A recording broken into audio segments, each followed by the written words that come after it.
نحمدہ ونصلی علی رسولہ الکریم اما بعد فاعوذ باللہ من الشیطان الرجیم۔ ناظرین، آج جو ہمارا بیان کا عنوان ہے وہ ہے صبر کا بدلہ۔ حضرت علی رضی اللہ تعالی عنہ فرماتے ہیں، صبر دو طرح کا ہوتا ہے، ایک مصیبت پر صبر کرنا اور ایک عبادت پر صبر کرنا۔ میں آپ کو ایک کسان کی چھوٹی سی کہانی سناتی ہوں۔ ایک گاؤں میں ایک نیک دل اور محنتی کسان رہتا تھا۔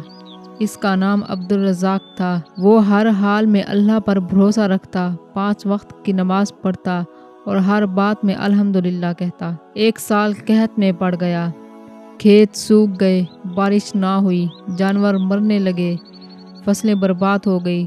گاؤں کے کئی لوگ شہر کی طرف چل پڑے، لیکن عبدالرزاق وہیں رہ گیا۔ لوگ اس سے کہتے، تو بھی شہر چل، یہاں کچھ نہیں ہے۔ تو اس نے مسکرا کر کہا، میرا رب جہاں روزی دیتا ہے میں وہیں رہوں گا۔ تو اس کی بیوی نے ایک دن اس سے کہا، کب تک صبر کرو گے؟ بچے بھوکے ہیں۔ عبدالرزاق کی آنکھوں میں آنسو آ گئے۔ صبر، نماز کے ساتھ مدد مانگو، اللہ ہمارے ساتھ ہے۔ پھر ایک رات کیا ہوا، عبدالرزاق نے تہجد میں دعا مانگی، یا اللہ تو ہی میرا سہارا ہے، میری محنت ضائع نہ کرنا۔ اسی رات گاؤں میں بارش ہوئی، ایسی بارش ہوئی جو برسوں بعد آئی۔ صبح سورج نکلا تو کھیتوں میں جان آ گئی، زمین نرم ہو گئی، پانی کنووں میں بھر گیا۔ اگلے چند ماہ عبدالرزاق کی فصل باقی سب فصلوں سے اچھی ہوئی۔ لوگ حیران تھے، پوچھنے لگے، یہ کیسا کرم ہے؟ تو وہ اس نے مسکرا کر بولا، یہ میرے رب کا وعدہ ہے، جو صبر کرتے ہیں اللہ ان کے ساتھ ہے۔ عبدالرزاق نے اپنی آمدنی سے گاؤں میں کنواں کھدوایا، ایک چھوٹا سا مدرسہ بنوایا اور مسافروں کے لیے لنگر کا انتظام کیا۔ لوگوں نے کہا، ہم نے تو سب کچھ چھوڑ دیا اور تو نے سب کچھ پا لیا۔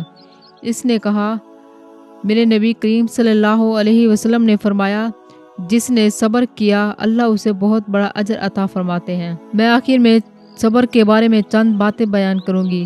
صبر کا مطلب خاموشی نہیں بلکہ اللہ پر اعتماد ہے۔ جو شخص اندر سے ٹوٹا ہوتا ہے مگر پھر بھی الحمدللہ کہتا ہے، وہی اصل صابر ہوتا ہے۔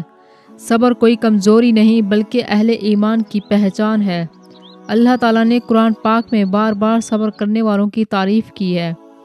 مصیبت میں صبر کرنا نعمتوں میں شکر سے بھی زیادہ افضل ہے، کیونکہ اس وقت انسان کا ایمان آزمایا جاتا ہے۔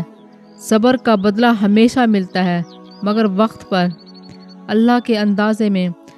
جیسے عبدالرزاق کو صبر کا بدلہ ملا، ویسے ہی ہر صابر کو ملتا ہے، چاہے دنیا میں ہو یا آخرت میں۔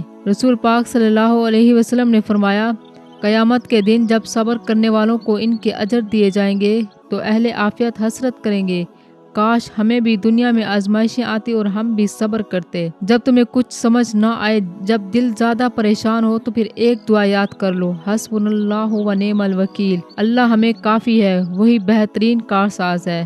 جزاک اللہ۔